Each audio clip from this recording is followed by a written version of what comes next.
समायोजन तंत्र पे प्रश्न आए थे इस बार।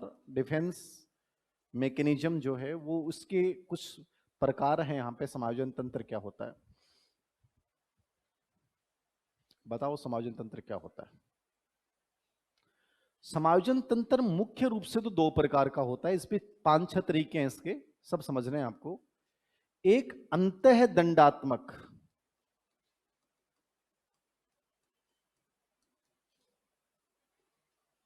इंट्रापोनेटिव,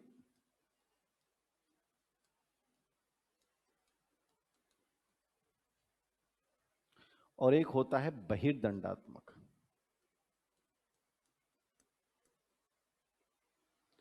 इस पे आएगा ना बहिर्दंडात्मक, एक्स्ट्रापोनेटिव।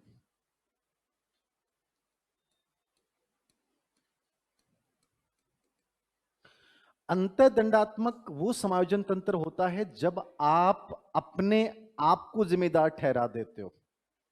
समझ रहे हो? अमूमन हमें दूसरों को ठहराना बड़ा आसान होता है, और ये हम सब की आदत होती है, ह्यूमन नेचर होता है।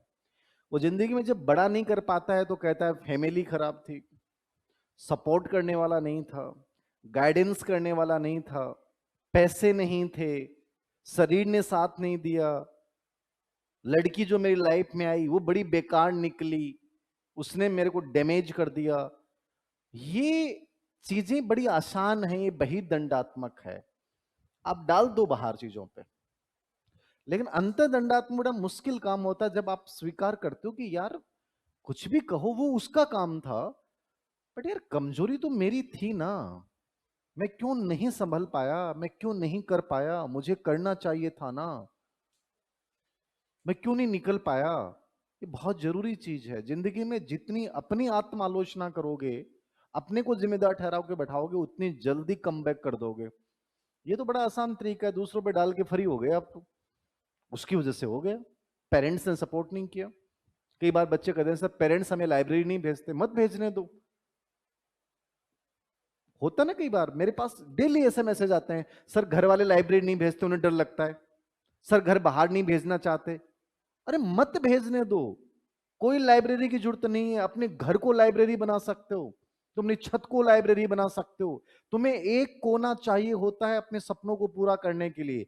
मैं मेरी जो जितनी भी टॉप सक्सेस है वो सिर्फ और सिर्फ छत पे मिली है मुझे।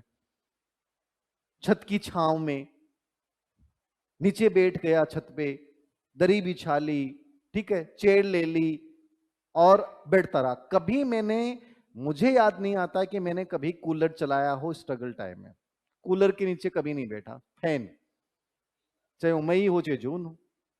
ये आपके ऊपर डिपेंड करता है कि तुम कैसे चीजों को बड़ा बनाते हो। ये शिकायतें हैं कि सर जून का महीना है, इतनी गर्मी लगती है, गर्मी में पढ़ाई कैसे होगी।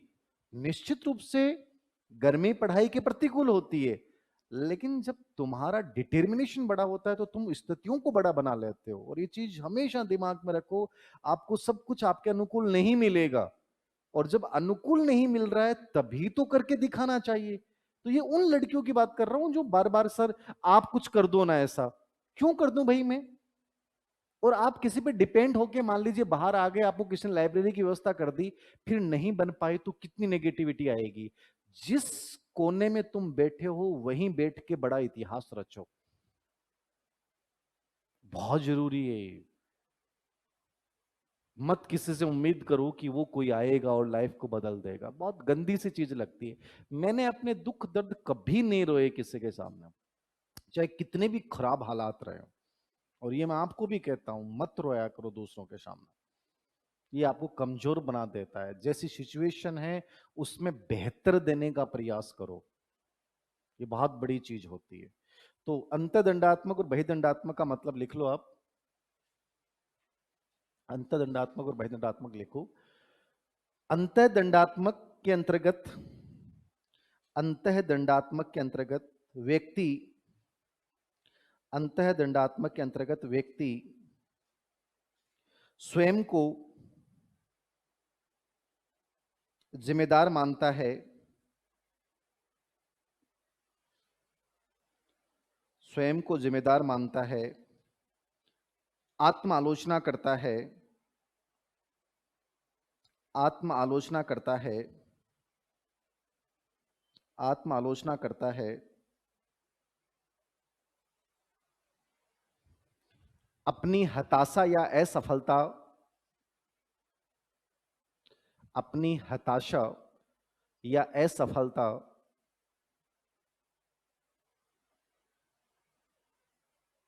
के लिए स्वयं को उत्तरदायी मानता है।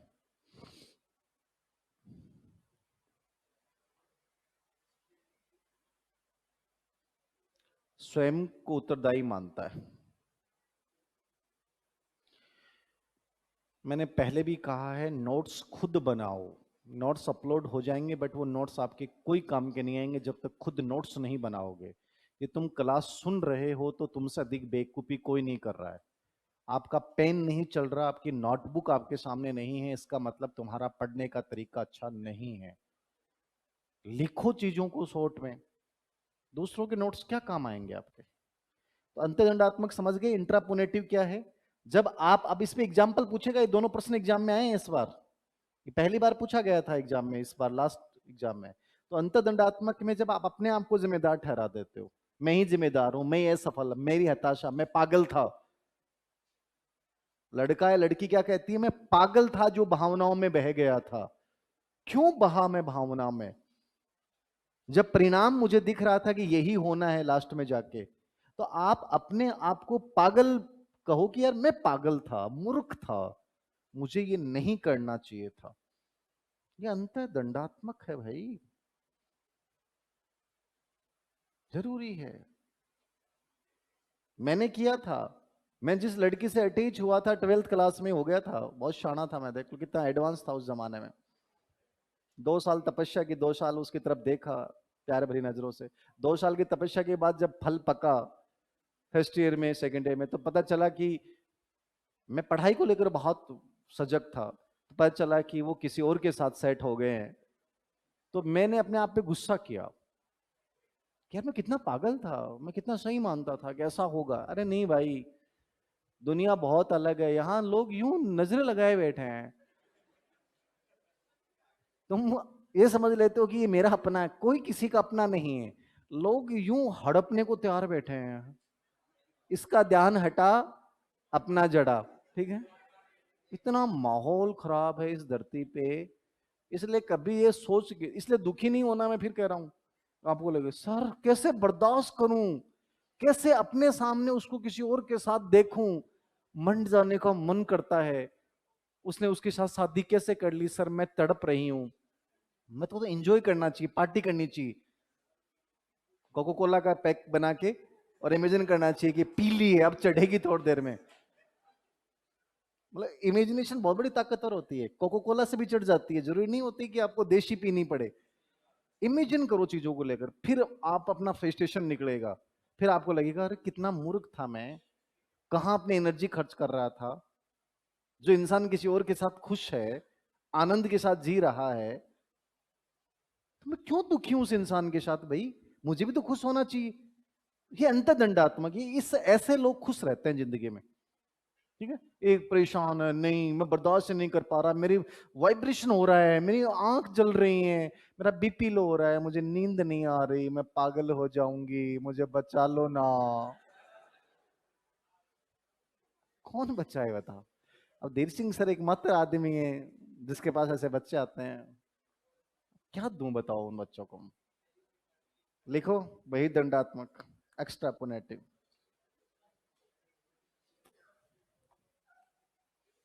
इसके अंतर्गत व्यक्ति,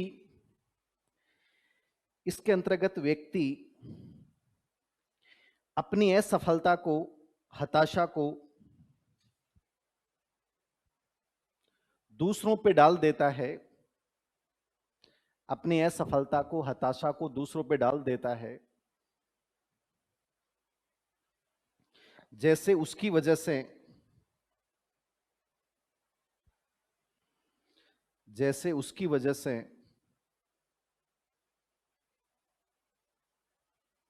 मैं नहीं कर पाया, या उसने मुझे डिस्टर्ब कर दिया। उसकी वजह से मैं नहीं कर पाया या उसने मुझे डिस्टर्ब कर दिया। आप में से कोई बच्चा है जिसको लगता है कि उसने मुझे डिस्टर्ब किया है? वरना मैं अब तक 1 साल पहले लग जाता। कौन है? कोई आई नहीं? इंतजार है क्या? आई नहीं तो अरे गोलू बता। हैं? क्या करोगे? डायरेक्ट शादी करेगा? देखना इस शख्स को, देखना ही वही शख्स है जिसको 10 मिनट बाद में कोई लड़की पास में बैठ के प्यार भरी नजरों से कह दे,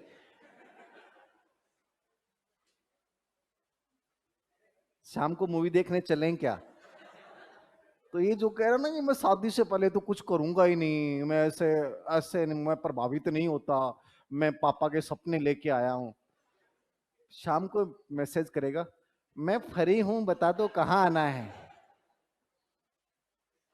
मेरे चेलो, मैं तुम्हें जितना जानता हूं, तुम्हारा डिटर्मिनेशन मैंने इतनी बार और इतनी जगह टूटते हुए देखा है कि मुझे विश्वास नहीं होता। कोई लड़की ये बात कहे तो मैं मान लूंगा, तुम गोलगप्पों पे तो मुझे 1% विश्वास नहीं है। तुमको चबा चबा के खा गई हैं लड़कियां तभी तो। ये नेक्स्ट लिखो। इसने किसको जिम्मेदार ठहराया? दूसरे को, कि उसकी वजह से ऐसा हो गया। लिख लिया? फिर अन्य जो तंत्र है वो लिखो। ये मुख्य है अंतदंडात्मक, इन पे प्रश्न आया था लास्ट एग्जाम में, ये नया कॉन्सेप्ट है, याद रखना। अन्य क्या है? तीसरा है परिहार तंत्र। परिहार तंत्र किसको बोलते हैं? परिहार का मतलब होता है अवॉइडेंस। अवॉइडेंस मैकेनिज्म, तंत्र का मतलब होता है मैकेनिज्म।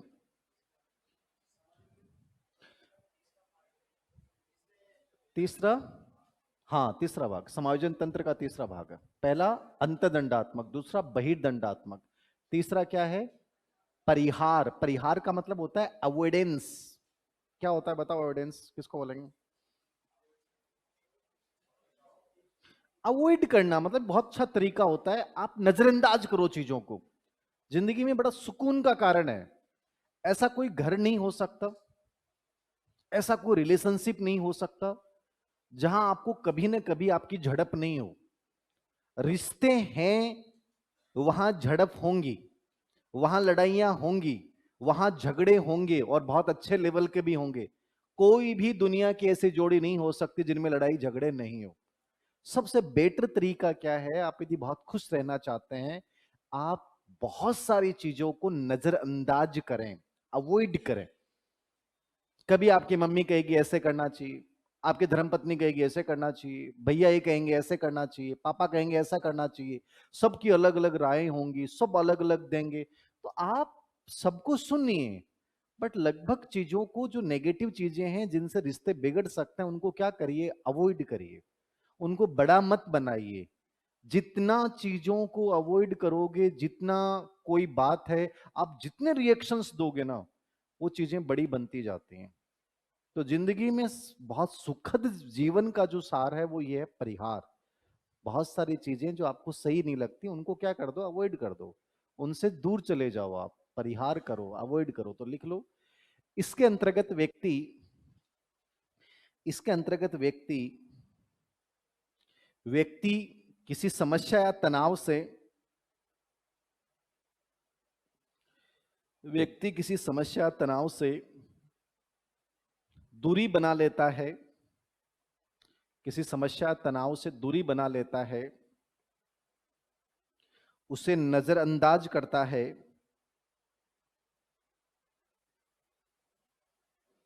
उसे नजरअंदाज करता है,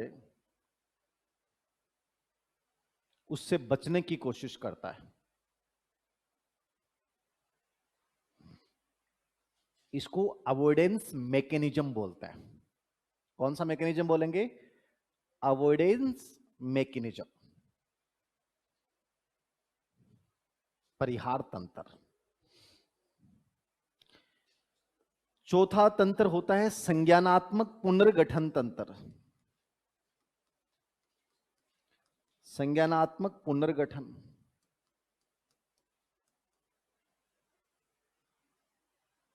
संज्ञानात्मक पुनर्गठन क्या होगा?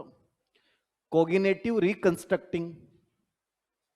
क्या करोगे बताओ इसमें? ये बहुत अच्छा तरीका है। ये जो हम काउंसलिंग करते हैं उसमें इस चीज का यूज करते हैं, इसमें सीबीटी करते हैं, कॉग्निटिव बिहेवियर थेरेपी, जो बड़ा चर्चित थेरेपी है सीबीटी, उसमें इसका यूज किया जाता है। कैसे करते हैं बताओ?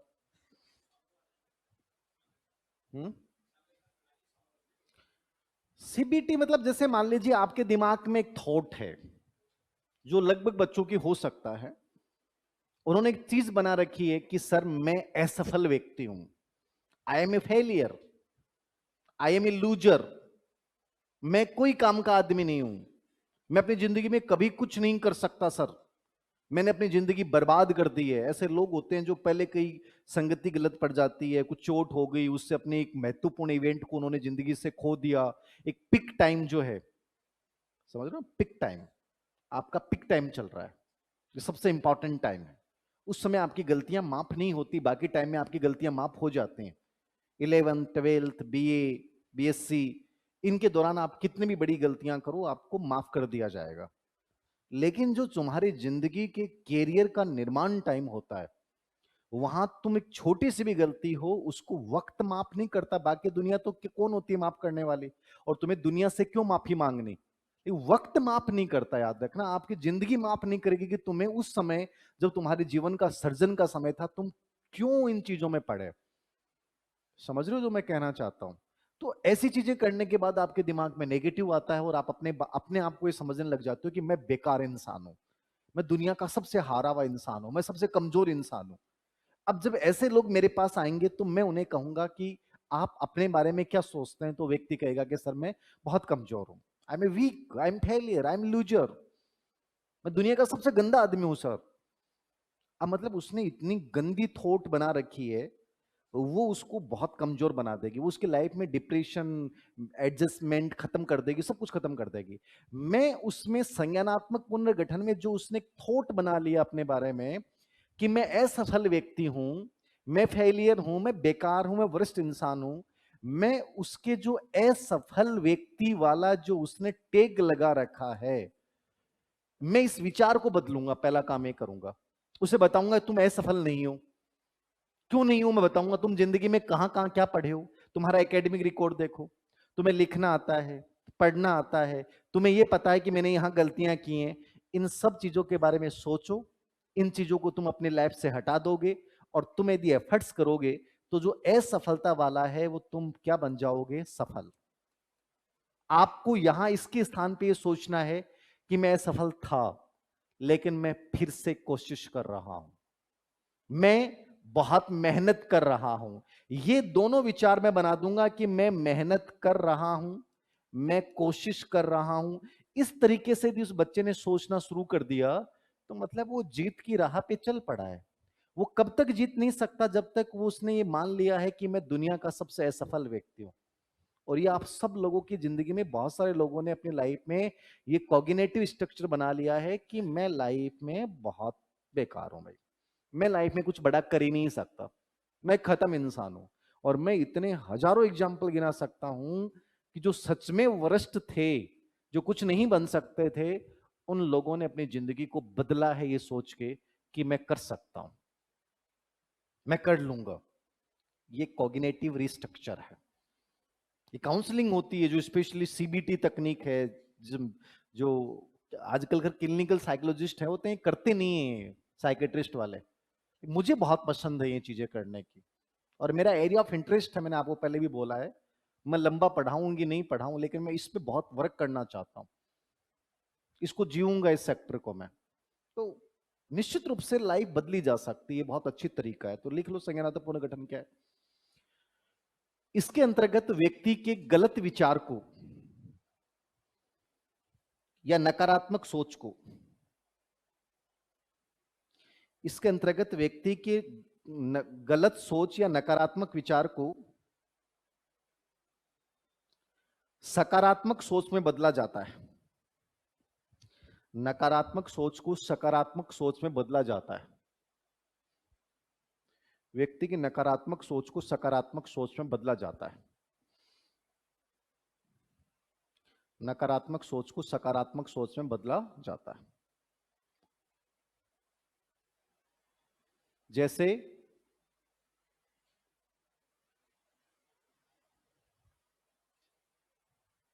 मैं बहुत खराब हूं, ये एक विचार बना रखा है व्यक्ति ने, मैं बहुत खराब हूं, आई एम वर्स्ट।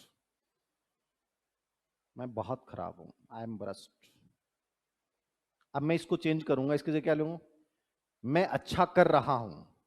दूसरा विचार क्या बनाऊंगा इसमें, इसकी जगह मैं अच्छा कर रहा हूं, मैं अच्छा कर रहा हूं, मैं अच्छा बन जाऊंगा।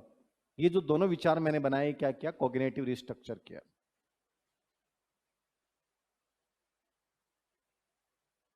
ठीक है। तीसरा तंत्र है पलायन तंत्र। पलायन।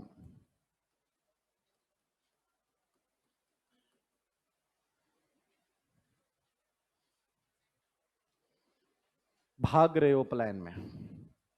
भाग जाना खतरनाक होता है। जब अपने सामने प्रॉब्लम आती है, आप आंखें बंद कर लो, क्या उससे बिल्ली भाग जाएगी क्या? लॉयन भाग जाएगा क्या? अब मन होता है अपना आंख बंद कर लेते हैं, अब खाएगा तो खा जाएगा, क्या है? ये कमजोर आदमी की पहचान होती है। तो इस पे प्रश्न आया था, इस पे भी पिछले ग्रेड में। पलायन तंत्र में क्या होता है, स्पेशली टेट एग्जाम में तो बहुत प्रश्न आते हैं इन चीजों पे। पलायन तंत्र का मतलब है, आप चीजों से बचने के लिए क्या करते हो? नशा कर लिया आपने, गोली खा ली, से नींद की गोली खा ली, दारू पी ली, अफीम खा ली, कोई भी ऐसी चीज नशा करके उस समस्या, उस वास्तविकता को तुम विकृत करना चाहते हो, तो वास्तविकता बड़ी बनेगी, याद रखना। वो क्या बनेगी? बड़ी बनेगी। तो लिख लो पलायन तंत्र में। इसके अंतर्गत व्यक्ति, इसके अंतर्गत व्यक्ति वास्तविकता और तनाव से बचने के लिए,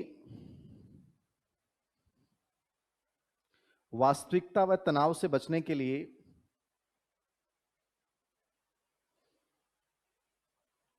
शराब या नशीले पदार्थों का सेवन करता है।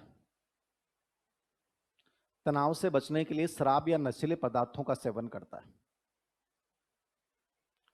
शराब या नशीले पदार्थों का सेवन करता है। ये पलायन तंत्र है। भाग जाना।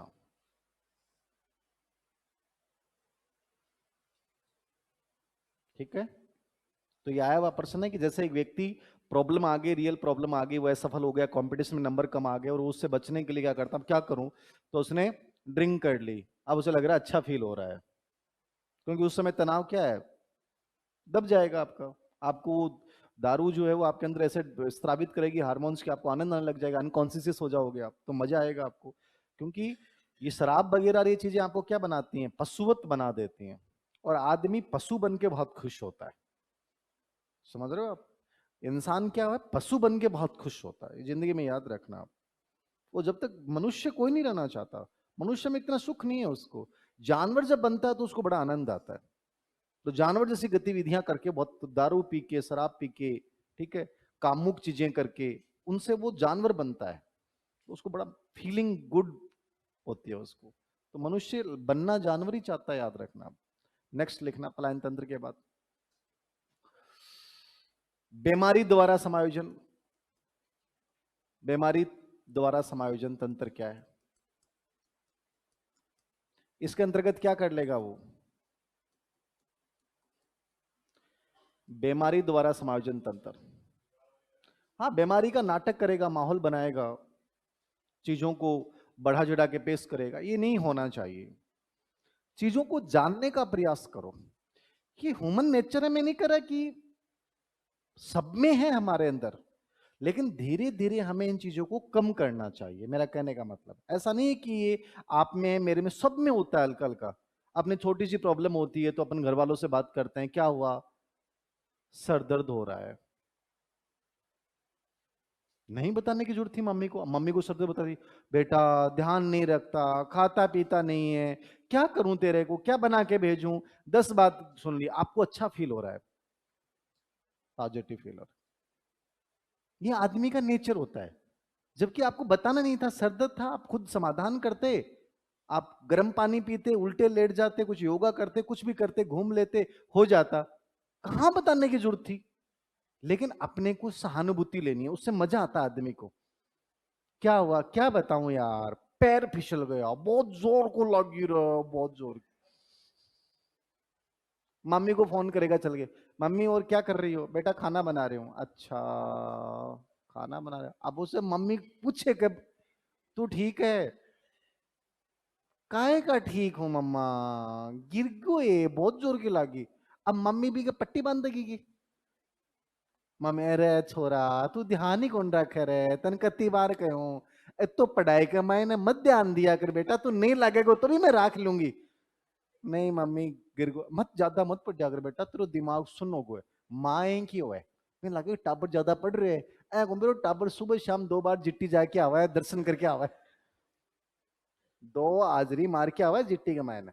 वो बैठे दूसरा हारमोन्स लेना जयपुर ऐड है, और मम्मी सोचा छोरो पढ़ पढ़ की भी आंख सुननी होगी, और वो ध्यान ही को अंदर चाल चाल तो पड़ गो, माए की हो है।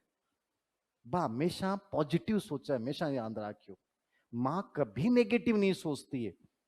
चाहे तुम यहां जयपुर में आके कितनी मस्ती कर जाना, लेकिन उसके दिमाग में एक ही चीज चल रही है, अरे भाई बहुत ही परेशान हो रही होगो, ना छाछ मिले ना दही मिले, पूरे दिन पड़बो करे है, मन तो यहाँ लगा है कि रात में सोवे भी को नहीं वो। माँ यहाँ सोचे कि सोतो भी को नहीं होगा, जब मैं भी के पास में चली जाऊं तो बिन कम से कम सुला तो दूं। यहाँ कौन बेरो होशियार सिंह रात ने 9 बजे सो जा है, सुबह 7 बजे उठे है, बढ़िया 2.5 किलो चून ले है, शाम के रोड के ऊपर दर्शन करने के लिए 4 चक्कर काट की जा है। माँ सोचा कि मेरो छोरो भाई बहुत बड़ो रे, बहुत बड़ो, वो तो रूम से बाहर ही कौन निकलता होगो, वो तो गर्दन उठा के कौन देखे। माँ का भाव यही रहेगा जिंदगी भर थारे लिए। इले में कई बार कहूंगी कुबद करता हंडो ना ठिन बठिन, सोचा करो कि मम्मी के सोच रही है, क्यों सही कह रहे हो ना, एक की तरफ के देख रहे बेटा, तू भी ये कोई है, और तेरी तरफ देख रहे कि वो एंगा ही काम करे, ओ कोनी ए जितना भी जवान है सगड़ा इमे लगे रहे। अब जो हम बात बोली ना सब रियल बात है, इलाज को नहीं, आदमी कहीं ना कहीं तो हार्मोन्स रिलीज करेगा, ठीक है। मैंने कहा माँ का नजरिया तुम लोगों के प्रति क्या, ये सोच के देखना। इसलिए जिंदगी में कभी भी मम्मी का ना आपकी प्रॉब्लम्स ने ज्यादा शेयर मत कराया करो, बाप बहुत दुखी हो जा, फिर उसको रात को नींद नहीं आएगी, वो बार बार बेचैन होगी, वो 3 या 4 बार उठेगी, उसको लगेगा कि उसके दर्द हो रहा होगा, ठीक है। अब वो बेचारी कॉल भी नहीं कर सकती, वो इतनी परेशान हो जाती है कि वो अपनी दिनचर्या को खो लेती है, तुम्हारी सिर्फ सरदर्द की एक बात से। ये केवल माँ होती है, याद रखना। तुम्हें लगा कि मैंने सहानुभूति ले ली, नहीं, तुमने माँ को 2 दर्द और दे दिए, और वो अपने दर्द तुम्हें कभी नहीं बताएगी। उसके घुटने में दर्द हो रहा है, लेकिन फिर भी कहेगी नहीं नहीं ठीक हूं बेटा, बढ़िया हूं, पूरे दिन काम करेगी, फिर भी वो तुम्हें दर्द नहीं बताएगी। वो नहीं चाहती कि उसके दर्द को ध्यान में रख के तुम अपनी पढ़ाई के बारे में सोचना छोड़ दो। उसे लग रहा है कि वो लग जाएगा, वो लगने के बाद सब चीजें सही हो जाएंगी। ये हमारे माँ बाप होते हैं, आगे बात समझो। इसलिए ज्यादा बीमारियां घर वालों को बताया करो मत। ये हो गया बीमारी तो समायोजन, लिख लो। इसके अंतर्गत व्यक्ति, हाँ, पढ़ाई करके पलायन में ही आएगा बेटा, क्योंकि तुम वास्तविकता विकृत कर रहे हो ना भाई। उससे उसका समाधान क्या होना चाहिए कि तुम उसे कारण ढूंढो कि पढ़ाई क्यों नहीं हो रही, मेरे को थोड़ा सा मूड चेंज कर लेता हूँ, 5 मिनट घूमता हूँ, फिर दोबारा से पढ़ूंगा, कुछ नए तरीके से नोट्स बनाना स्टार्ट कर देता हूँ, वो तो हो गया समाधान। और तुम्हारा करेगी मेरा मूड खराब है, नहीं नहीं, तो हमने रजाई ओढ़ी, कंबल ओढ़ी और कूलर चला के सो गए, तो इसका मतलब क्या कर रहे हो, तुम भाग रहे हो उससे। वो तुम्हारे अंदर और नेगेटिविटी लेके आएगी। सुबह जब उठोगे तो तुम्हारा शरीर इतना भारी रहेगा, यार मैंने क्या किया, 3 घंटे खराब कर दिए।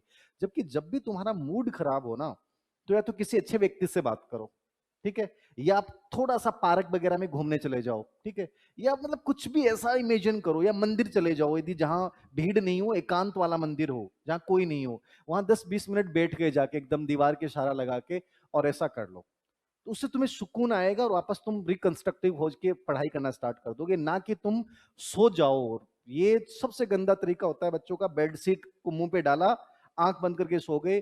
तुम जितना सोओगे उससे तुम्हारा दिमाग उतना ही नेगेटिव बनता जाएगा, तुम उसमें उलझते जा रहे हो। चीजों को तोड़ने का प्रयास करो, ना कि उसमें उलझने का प्रयास करो। ये समझ में आ गया समायोजन तंत्र? कोई डाउट है किसी बच्चे को? आगे बढ़िए, इसमें लिख लो। इसके अंतर्गत व्यक्ति बीमारी के बहाने बनाता है। इसके अंतर्गत व्यक्ति बीमारी के बहाने बनाता है। इसके अंतर्गत व्यक्ति बीमारी के बहाने बनाता है। किसमें?